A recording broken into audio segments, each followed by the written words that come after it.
Happy Friday. Boy, I sound terrible.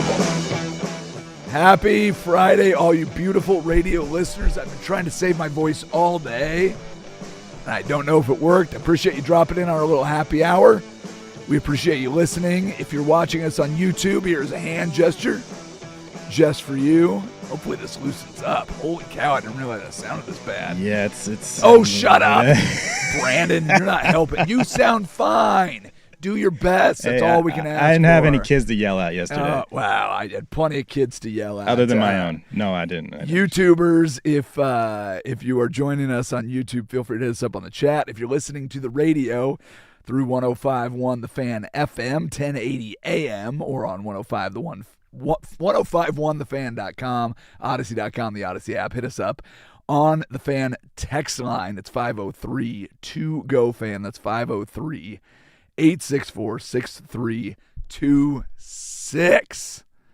Or maybe you just went on your smart speaker and said, hey, can I get a raspier version of Luke Andersen? Is that something that I could do? That would be fantastic. I don't know that I'm going to lean on you too much, Brandon, but at 2:30 we're supposed to have comedian Brendan Creasy join us. All right. Hopefully he will make it in. I tried to text him before the show. I tried to call him before the show. I'm working through some promotions people at Helium. We'll see if we can make that happen for you as well. But before we get too far, I want to ask everybody listening a question.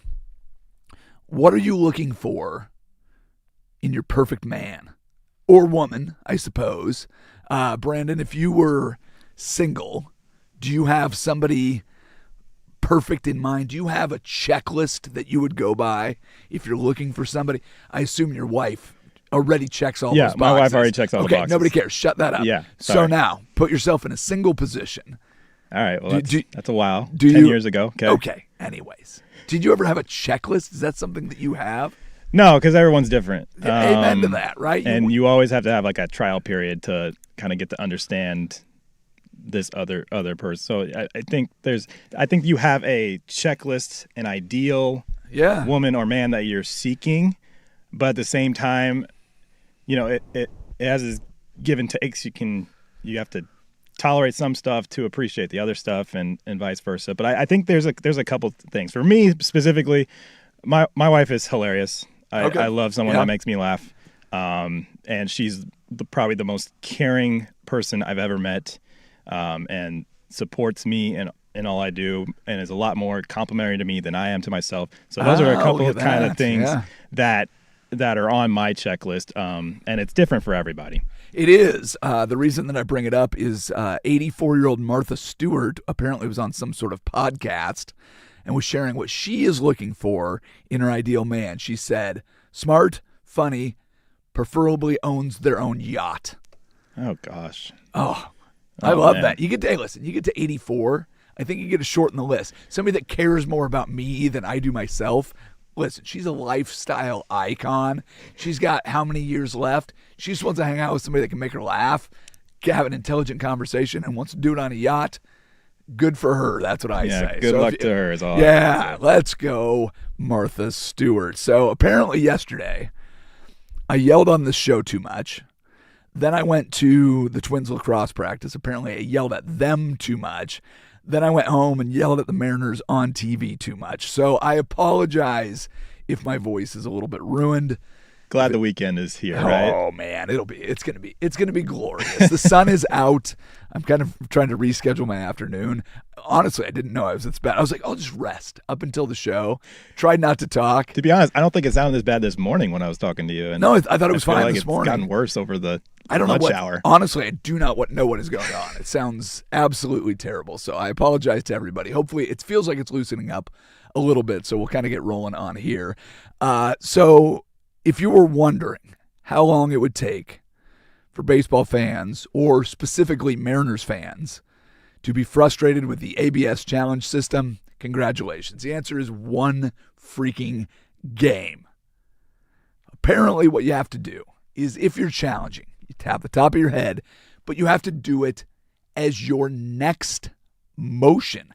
I didn't realize that it was that quickly that you had to do it. You watch the NFL, they've got the challenge flag that they throw out, right?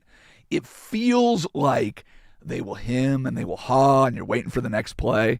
But apparently, as the broadcasters were telling it to me yesterday, it is an immediate reaction. Now, that's not to say that Cal Raleigh, who was called out on a strike that was not a strike, and he could have challenged it. He didn't say that in the moment he thought it was. He said when he was in the moment, thought it was a strike. Later on, he went and looked back and said, absolutely should have challenged. Here's my question, though, is at what point do you have to actually develop a strategy? Late innings, late in close ball games, and it was a one-run game for most of the time. They kind of went back and forth, ended up being a 2-run victory for the Cleveland Guardians. At what point do you put in a strategy where you're going, hey, we've got 2 of these challenges, let's hit them up. Don't get out of the 7th, 8th, 9th inning without using them. If there's anything that's close, you got to figure it out. It's interesting that it's a catcher that is the one that gets kind of hosed on this as a hitter in the moment. But he's the guy that's watching this. You would think that they would kind of know what it is. But that's not the reason they lost. It was a 2-2 count. Would have gotten another pitch. Fine.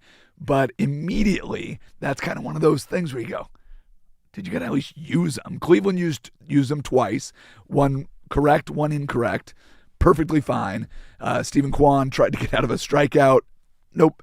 And then there's another one where I think Bo Naylor ended up getting Cole Young struck out. So, listen, you did just fine with it, Cleveland, but at least you used them. So that's a bigger frustration. It's like you got to figure out a way. This is something that we're supposed to be able to get right. Maybe we use it. Yeah, I think that strategy for ABS is going to develop over the season. Sure. And so trying to figure that out. I think overall baseball's been positive and fans have been positive about ABS. I think it's a good idea. After yesterday. Yeah. So it's going to be interesting to see, kind of like we were talking about, in late inning situations, how are they going to distribute those? Because obviously you don't want to go out of the game without using them. Well, so, it's kind of funny because they did not have it in the World Baseball Classic. Cal Raleigh did not get as many at-bats in spring training, did not get as many opportunities during spring training. So I'm sure it's something that, hey, at least it happened in the first game.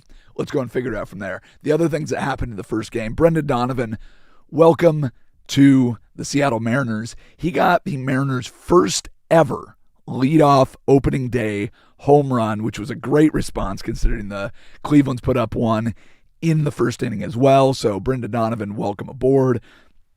Randy Arozarena set, I don't know that it's a record, but he broke a streak. It has been 11 years since the Seattle Mariners have had the same opening day starter in left field. So congratulations to Randy Arozarena. Wow. Now, he didn't do much last night. Sure. But that's a weird wild, stat, isn't it? Yeah.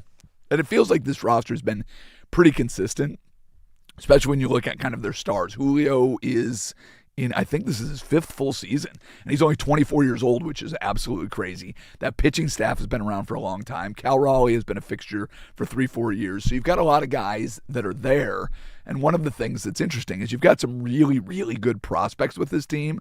None of those guys called up because, you kind of want to stick with what you have, but you don't realize it's been that long since they've had the same left fielder. So congratulations, Randy.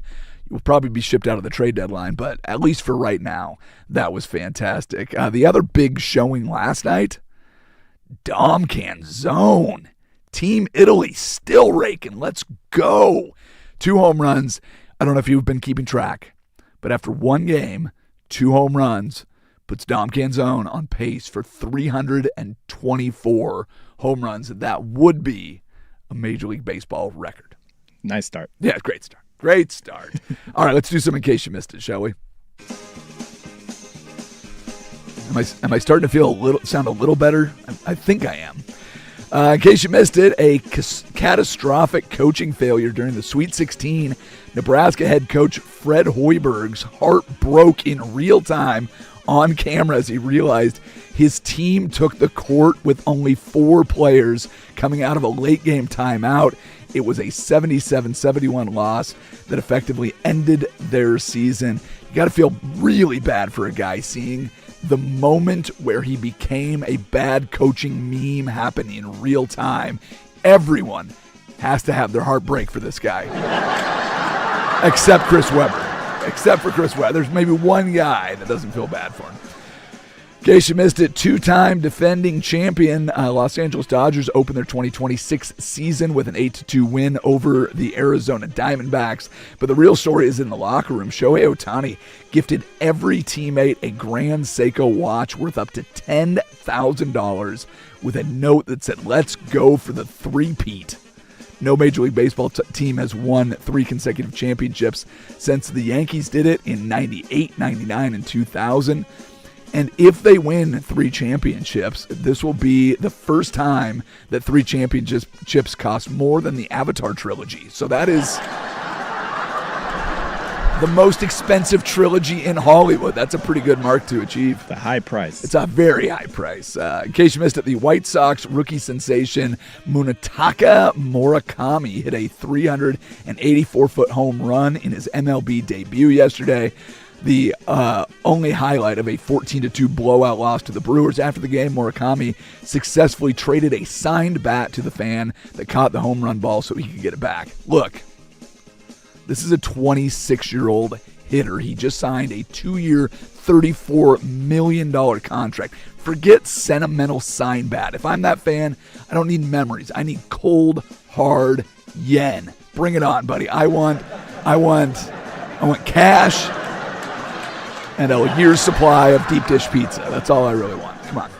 In case you missed it, Phillies third baseman Alec Baum has filed a lawsuit against his own parents, alleging they siphoned millions of dollars from his account to fund their lifestyles, which reportedly include traveling the country in an RV, while the parents claim that they acted in his best interest. Baum says he's been frozen out of his own companies. Look, as a Portlander, I find it kind of hard to believe that you can't trust people that live in an RV.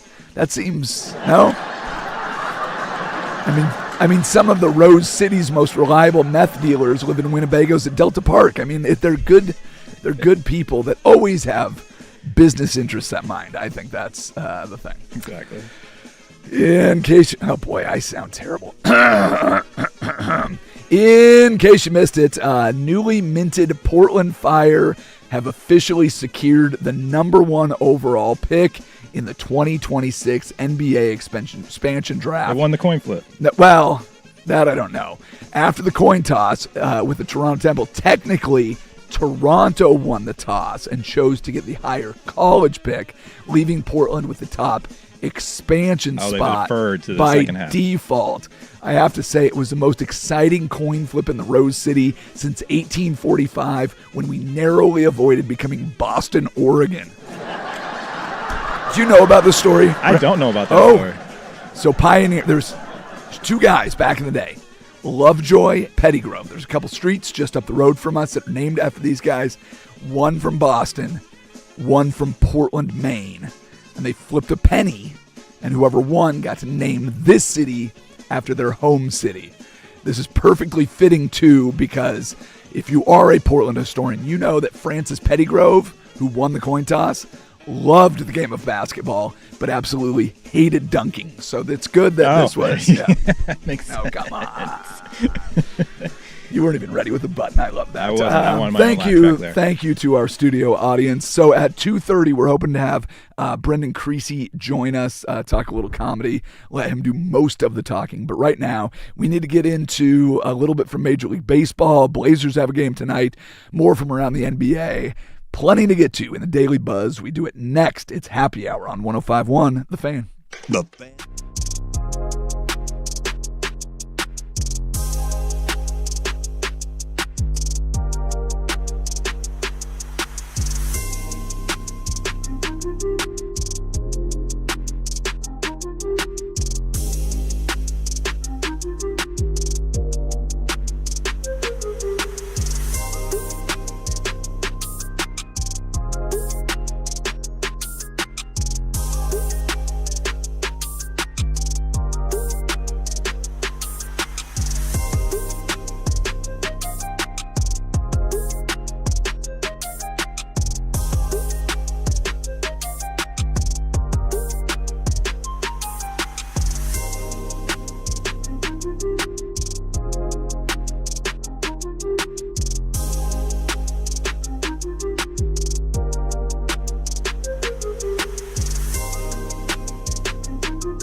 All right, kids, we're going to try to power through this. We just got word that our comedian will not be here today. So, super dupes. The good news is we've got Brandon Henson.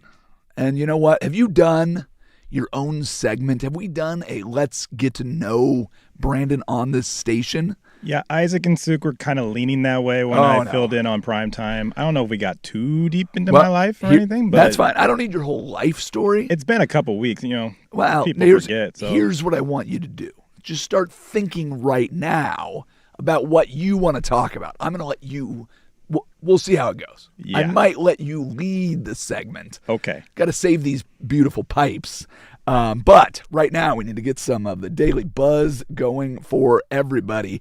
Rookie Chase DeLauder had quite the day yesterday. So I mentioned already that the Cleveland Guardians get the 6-4 win over the Mariners last night. DeLauder became the first hitter to homer in his first at-bat in his first regular season game on opening day ever.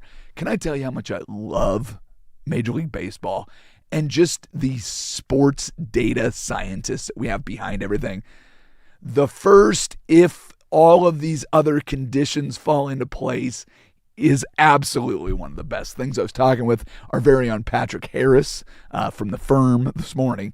He was saying that DeLauder got some at-bats last season in the postseason, but did not have any regular season at-bats. So he gets his first starting duty. He gets out there on an opening day and absolutely rakes. He got a first and a ninth inning home run. So a nice little debut in the regular season for Chase DeLauder. Not a great way to start the season for the Mariners. But what did we talk about yesterday?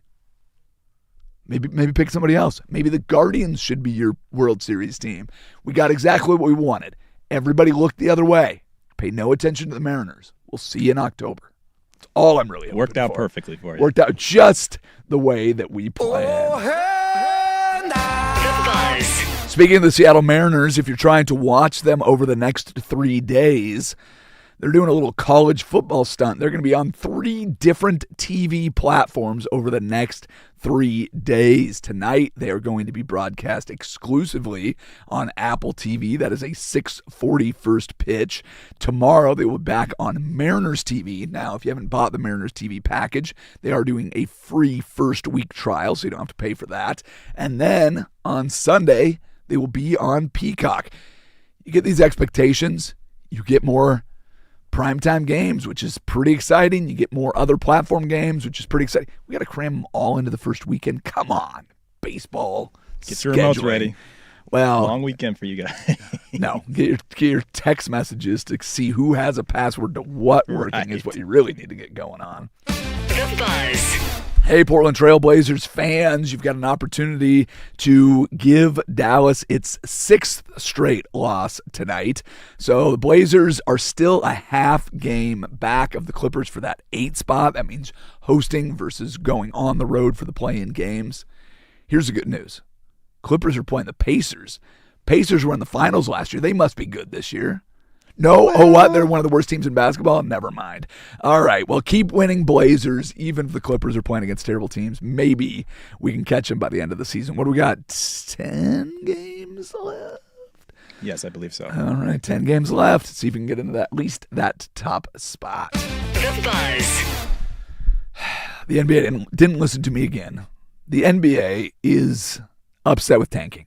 They're frustrated with tanking. They want to figure out a simple way to get rid of it. I've given you 2 very simple ways over the last few weeks. One, this was proposed. I want to say it was a writer from The Score. Just get rid of the draft altogether.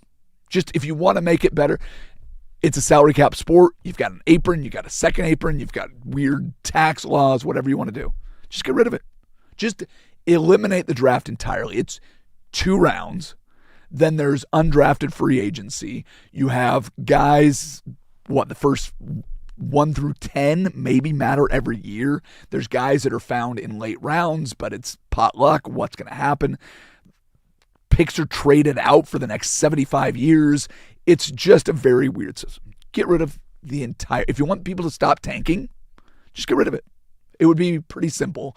It would at least make it where it wasn't so convoluted. I know you would lose trade assets, but that way you can just go out and sign the guys you want. If you like your roster, pay them a bunch of money. If you don't, pay a bunch of new guys to come in. Just get rid of it. Here's the other one. We talked about this the other day. The Professional Women's Hockey League. Kind of like this one. It's not wins and losses because it's hockey. They use points. If you tie the game in regulation, each team gets a point. You win in overtime, you get a second point. Here's what they do. From the moment you are eliminated from the postseason, then you start accruing lottery points. So what you do is if you're eliminated very early, every win you get would count as a point.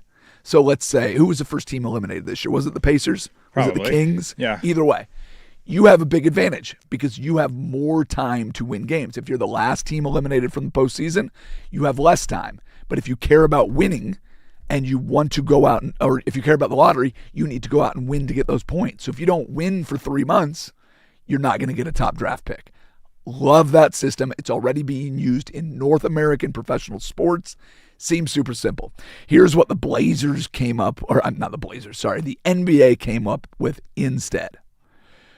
Equal lottery for the bottom 18 teams. So that would be the bottom 10 plus a play-in.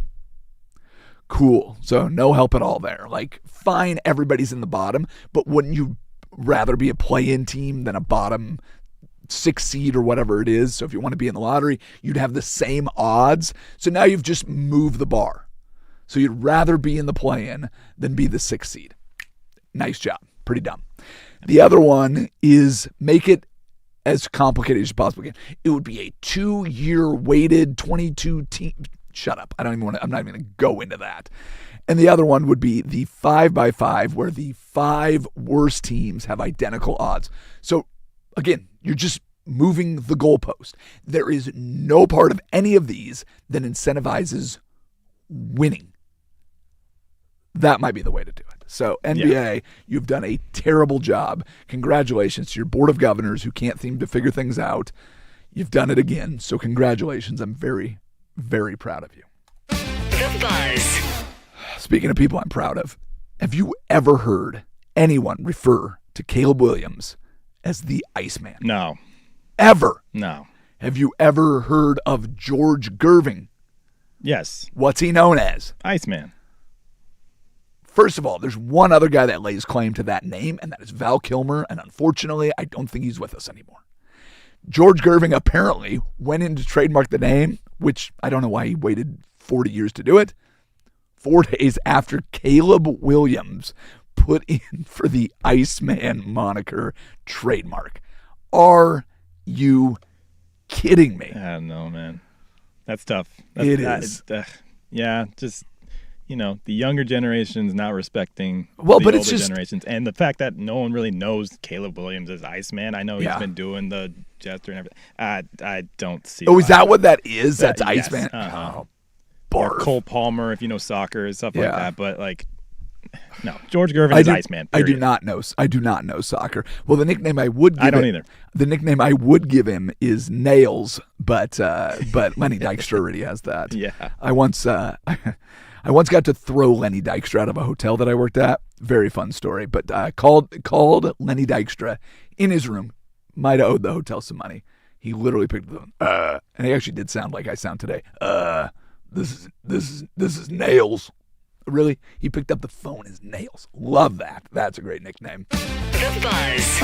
And finally, a little news from the Chicago Cubs. Nico Horner has agreed to a 6-year extension. I do not have the full terms here, but he and Pete Crow Armstrong, both going to be Cubs for a long time. I love that baseball is doing this, locking up your players long term, doing it early, keeping consistency with these rosters. It's going to be fantastic. In the absence of a comedian, we'll discuss. We're going to try to figure out what Brandon Henson wants to do for the next segment. We will do that after we do this. Well, we have to walk over first to the George McCoy at Warren Island Sports Desk to see what we missed. One of my friends texted me and said, "Are you dying?" They might have put some other words in there. Maybe we'll just go over your voice comparisons right now to other people. That's that'll fair. Be our next segment. We can do that. I can tell you all the stories of me losing my voice over the years. Right. First on the fan, if you didn't know already, Tiger Woods was involved in a rollover crash earlier today. Again? Jeez. And I thought he was coming back for the Masters. You know what? Is this part of his training? I did not see this. I guess. Yeah, I'm not sure, but it appears now, after the press conference with the Martin County Sheriff's Office, that he was under suspicion of DUI and now has been arrested on suspicion of DUI. So he'll be in jail for at least 8 hours while they get that all sorted out. The first thing that I would do if I had Tiger Woods money is have somebody drive me everywhere. Exactly. The Entourage show gets a few things dead right. Driver, chef, and they're all your buddies. Yeah, come on. I don't come on, understand. That's day one stuff. Any convenience you could buy should be the first thing you buy. And if I didn't do that right away, I would do it after the first time I rolled my car over and almost lost my leg, or maybe after after my first arrest, or maybe after I tried to leave the house and my ex-wife beat my car with a club. Like, dude, you're Tiger Woods. You don't need to be independent. I know, man. I hope he's okay, and it appears that he's okay, and nothing major happened to himself. But is it worse when a train wreck gets in a car wreck? Does that make it worse? I would believe it possibly does. Yeah. Yikes. So hopefully he's okay, but obviously there's stuff he's got to get figured out. Yes, but he's had stuff that he's had to get figured out for years. Yeah, it's for years. It's just a tragic story that I don't want to happen as a fan, as the one who got me into golf in the first place. That's the last thing I need to see is for him to crash and burn like this multiple times. Apparently. I will echo that, but we've been seeing it for such a long time. For anybody to look at Tiger and go, "Oh man, it looks like he's doing great," I don't buy it. The guy looks like a mess every time I see him. I am sad that he got in this wreck. It's unfortunate, but it is. Boy, still if you didn't see it coming. Right. Yeah. Exactly. All right. More sports scores and stories in 60 minutes. I'm Brandon Henson from the George McCoy at Warren Allen Sports Desk. Hurt and missing work. Insurance companies acting like jerks. Don't call your mom. Call George McCoy at warrenallen.com. The home of the firm of Harris.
All right, well, we lost our comedian. Turns out I did the exact wrong thing by resting my voice before the show.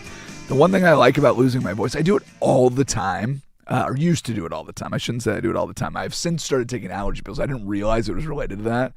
But man, when I was doing stand-up comedy, I would drink a lot more when I was talking, so that was probably not a great thing. But I never knew that I had allergies, and I would get this little bit of a rasp, and then like for 2 days I would lose it, and I would just eat Chloraseptic like they were like gummy bears, and it was the only way that I could get through it.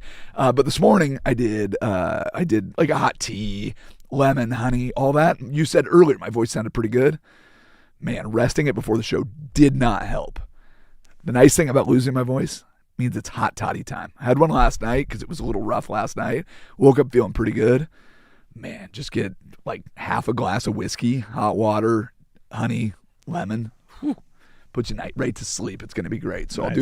I'll do that tonight. The other thing that was great about yesterday, other than my hot toddy, was, dude, having baseball back just makes me happy. How much did you get to watch? How much did you get attached to the highlights and everything that we saw yesterday? Yeah, I was watching some of it live here, doing the shows. Sure. Went home, watched I just got the highlights of the Red Sox game. Roman Anthony's looking real nice. Dude, Roman Anthony looked really good in the WBC. He's already a star, man. And what was the extension? They didn't pay a ton of money to keep him locked up. Can't think of it off the top of my head. I want to say it was like $130 million for like 6 that, years or something. So I think we're getting the cheap end out of that, which is amazing because he's starting to blossom real quick, and it's awesome. Well, that's kind of where I was going to finish this up. So I just wanted to, I figured since we lost our comedian, I just kind of talk through some of the things that have me excited about just, one day of baseball. This isn't necessarily like the early projections for anything. It's really nice seeing Mike Trout come out and look healthy. That was awesome. I will not root for the Angels, but I would like to see Mike Trout have a good season. Just a full season. Just to have a full season back would be great. It is so frustrating to see greatness just constantly injured. And my curiosity, this is a guy that won multiple MVPs. Can he get back to that form? So he went out and had a home run yesterday. Looked really good. He's such a good defensive player. He's if you go back and look at some of his numbers it's been like 4 or 5 years that he's been injured, it feels like. You look at his early numbers and how absolutely ridiculous that guy was when he came up and how good he's been for such a bad team. Mike Trout, I'm rooting for you unless you're playing against the Mariners. The other guy who had a blast yesterday, Kyle Schwarber, is a ton of fun to watch. Always. Is there another DH that you? I guess Shohei Ohtani, but as far as a DH goes, and a dude that just goes and absolutely rakes, I'm kind of happy he stayed in Philadelphia. I don't know. It's funny. Like Mike Trout, I would love to see leave the Angels and go somewhere else and get to play. Love that Kyle Schwarber. So I kind of have the opposite feeling about those two guys. But a dude that had 56 home runs last year started things off with another one. We already mentioned seeing the Dodgers raise their banner. They look like, they're going to be just as good as anybody, but it'll be interesting. It's been a really long time since we've had a three-peat. I know I put it in the jokes. It's going to be hard to beat the Dodgers. I totally get that. Mm-hmm. I feel like there's a lot of really good teams out there. There's a lot of really good pitchers. There's a lot of really good bats out there. And baseball is just so funky. They barely won last year. They didn't win the National League going into the postseason. How do you feel about the Dodgers repeating? Do you think it's a foregone conclusion, or are you just saying, the Mariners will definitely win it all? No, I won't say that. I don't think it's a foregone conclusion because baseball is weird where one or two guys get hurt and all of a sudden they're out of it. So I'm not going to say it's a foregone conclusion, but when you're looking at the Dodgers as a potential dynasty at this point. If For sure. They keep all their pieces and everyone is staying healthy. But they could be a dynasty without winning 3 in a row. Absolutely. They're not going to go away. No. Yeah, it's tough, and they have a good farm system. That's a really crazy part. Right. It's whether they use that to bring guys up or use it as trade pieces at the deadline, they are scary good at all levels, and I don't think people realize how good they are in their farm system. No one realizes. Farm systems are always underrated. Like no one pays attention to that unless you're a diehard baseball fan. You know the rankings for those and stuff. Yeah, well, I keep glancing at them, and every time I see the Dodgers, and I'm like, oh brother, that is going to make it tough. We mentioned yesterday on the show Paul Skeens did not look great. He was chased in the first inning. O'Neal Cruz came out and goes, well, it's just the sun. Dude, did you not know the sun was going to be out? Did you not warm up? I don't know what happened there. Paul Skeens looked bad. Everybody else looked really good. There was a lot of really good debuts for pitching. Tarek Skubal looked good. Garrett Crochet, Hunter Brown, Christopher Sanchez, Yamamoto looked good. So there's a lot of guys that went out there. And knowing all of the names of these starters that you can kind of get excited about, and knowing that they're not all like, apparently the Yankees have been drooling over Skeens because Livy Dunn lives in New York. You got to come in. They offered who knows what last year. Love that he's with the Pirates. And listen, it's one bad outing. I think he's going to be fine. But you know who had probably the best opening day? The Miz, dude. Jacob Mizorowski went out 11 Ks. He's 23 years old. He's just flamethrower. He looks just as good as he did last year when he came up. So I love that there's not only great pitchers out there and seeing different guys, but having them in Detroit and Milwaukee and so kind of all around the league, Pittsburgh.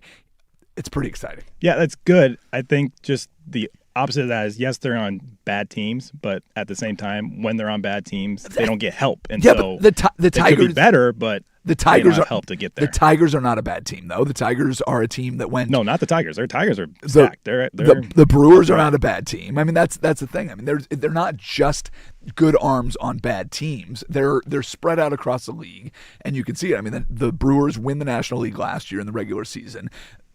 They didn't show up against the Dodgers in the postseason, fine. But, I mean, the Tigers were right there with the Mariners to go to the ALCS. It took everything that the Mariners had to beat them. Skubal going out for multiple starts in postseason is a ton of fun to watch, and they spent a lot more money on another lefty. So, I don't know. To me, it feels like they are pretty well spread out, and you can anchor another team.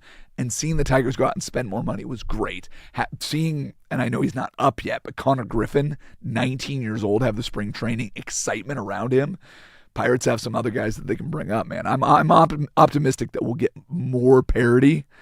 And I guess I'm trying to talk myself out of the Dodgers becoming a dynasty, even though they probably will consistently be there. At some point you're going to be paying guys that aren't producing. It just has to happen. So if you can get one of these other teams to pop up, not the Mariners, anybody else, pick any team that you want. I just want to see one of these other teams jump up, and there's just so much talent out there that I think you have to get excited about. Baseball's weird. I think you'll see a couple teams because, like you said yesterday, there's that 9 to 19 where one or two of them can pop into the top 10 in a month. Yeah. And especially if that month is September, then they instantly become a threat for the pennant. So it's for sure. Yeah, I think the parity is there. It's just hard to see it at the second day of the season because of how good the Dodgers have been. I don't disagree with that. But the other thing that was really fun yesterday, and this goes back to the Roman Anthony conversation. The young kids yesterday, holy cow, man. When you go out, I mean, we already talked about Chase DeLauder goes out and has 2 home runs in his debut. J.J. Weatherholt was looking really good for the Cardinals yesterday, so you get this infield, part of the reason that Brendan Donovan was available to come to the Mariners. This kid, Kevin McGonigal for the Tigers, just went out and went 4 for 5, no big deal, in his debut. We talked about him getting the start yesterday. Justin Crawford is somebody that we talked about, Carl Crawford's son. He went out and had 2 hits and kind of led off for the Phillies, looking really good. Carson Benj had a good day yesterday. Like, these top 100 prospects that came up and looked really good, they better figure out a way to figure out this stupid collective bargaining agreement. This year's opening day better be repeated for next year. I do not want to start baseball in July or August and have a big delay, and I know that there's a lot of points of contention. Baseball is in just about as good a spot as it has been since the steroid chase, home run chase. I mean, I don't even include the Barry Bonds. I mean, that summer of Sosa and McGuire was must-see TV. Barry Bonds was to some extent, but having it where it can go back and forth, if you can figure out, if somebody else wins a championship this year besides the Dodgers, I think everybody needs to throw their hands up and go, let's keep this train going. I know the Kyle Tucker signing pissed a lot of people off. Mm-hmm. And I know the Dodgers spending and spending and spending. If they win 3 in a row, I think we go into a season next year delayed. If somebody else can step up and win, that's part of me is hoping that's why one of these teams can go and figure it out. And the Blue Jays were a perfect example of that last year, where they had guys that you did not know their names. Trey Savage, Addison Barger, Ernie Clement. They just went out and they played so well in the postseason. And you had stars on that team too, so it wasn't just that. You have George Springer and Vladimir Guerrero Jr. and you have all that, but the balance of that and the young talent is something that baseball has going for it. So give me one of those teams to win the World Series this year, and I think you could probably avoid a collective bargaining dispute that delays next year. So that's probably why the thing I'm most excited about this year. Feels like there's a lot of teams that have a lot of guys that could really show out this year, and it's pretty exciting. Yeah, I remember COVID when the season started in July, and I feel like it gets lost in the shuffle. Yeah, but COVID was such a weird time. I understand, but like that kind of gets you the idea of if baseball started in July again and how weird that was. I would hate to see that happen again. What were you in LA working for? Did you work for Fox? Yeah. Did you say yesterday? Mm-hmm. What did you guys do during COVID? Did you still go in and have to produce content?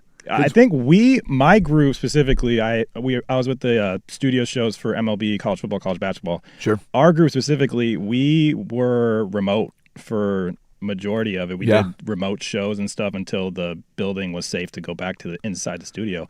And after that point, we would just only be in the building if we had to do a live show. Yeah. And so I was only in the building after that for like maybe 1 or 2 days a week instead of 5 days a week before it happened. So it was a weird dynamic, but fortunately we had the technology to make, it work, and we kind of kept it going afterwards. So but that was did you have to do any of the because we had to fill a lot of airtime, right? There was, what was it, 3 months with no sports. Mm-hmm. It was NBA shut down in mid-March, and then we're playing audio of Joe Buck and whoever just broadcasting marble races and all the things. And we just, luckily this station, we don't always have to talk sports to be entertaining. But, I mean, there was literally no live sports to be seen. I remember just trying to fill a 3-4 hour show with literally nothing. It was just one of the weirdest times. So it's yes, I mean, having baseball start late is one thing, but that was just like it's almost like we don't reflect on it as much as we should, right? And how absolutely wild it was. Like, the economy's not doing great. We've got all this kind of wild stuff going on. We shut down the entire sports world. We tried to shut down the entire world. Yeah. I mean, the whole, and then pushback and all the things. We don't need to get into it right now. Yeah. But I mean, that was absolutely one of the wildest times. Hey, let's do this. There is one perfect bracket left. Do you know who it belongs to? It's not mine. Well, I will tell you. It's not mine either. I will tell you who it belongs to, and we'll do that as our one more for the road. We do it next. You're listening to 105.1 and the Fan Sports Network.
All right.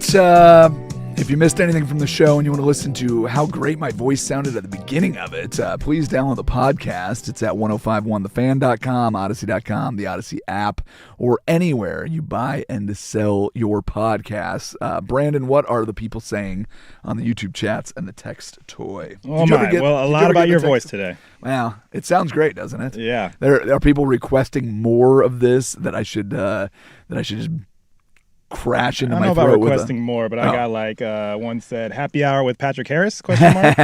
Fair enough. Or Luke sounds like Debbie Austin from that smoking PSA. Hey, there you go. I will take that. Is that the one that smokes through the hole in her neck?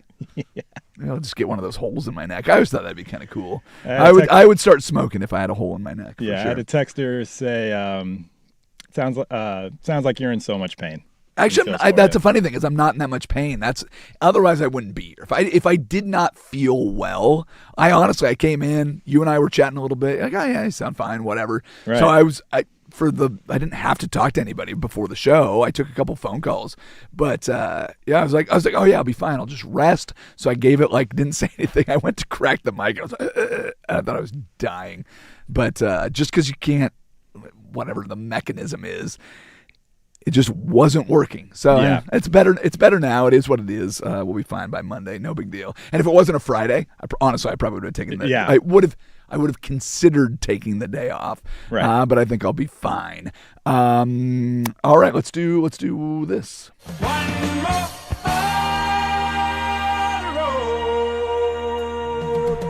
All right. We're gonna play a fun little game here. I'm gonna give you the guy's name. And I want you to guess how old they are.